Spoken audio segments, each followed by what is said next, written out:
இருக்கிறதுனால, விசுவாச அறிக்கையை பண்ணிக்கொண்டே இருக்கிறதுனால என்ன பண்ணுறோம்? பதில நமக்கு முன்பாக பணம் இல்லை பணம் இல்லை பணம் இல்லைன்னு சொல்லிட்டு இருக்கலாம். அது ஒரு ஆப்ஷனு.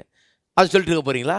ஏன்? என்னுடைய தேவைகள் எல்லாம் அவர் தம்முடைய மகிமையின் ஐஸ்வர்யத்தின்படி நிறைவாக்குகிறார். கர்த்தருக்கு ஸ்தோத்திரம்.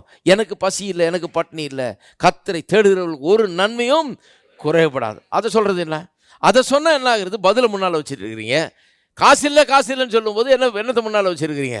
பிரச்சனையை முன்னால் வச்சுருக்கீங்க. நான் சொல்கிறேன், பதிலை முன்னால் வச்சுட்டு இருந்தால் உங்களுக்கு சந்தோஷமாக இருக்குமா? பிரச்சனையை முன்னால் வச்சுட்டு இருந்தால் சந்தோஷமாக இருக்குமா? நிறைய பேருக்கு சந்தோஷம் இல்லாததுக்கு காரணம் அவங்க வாய் தான்.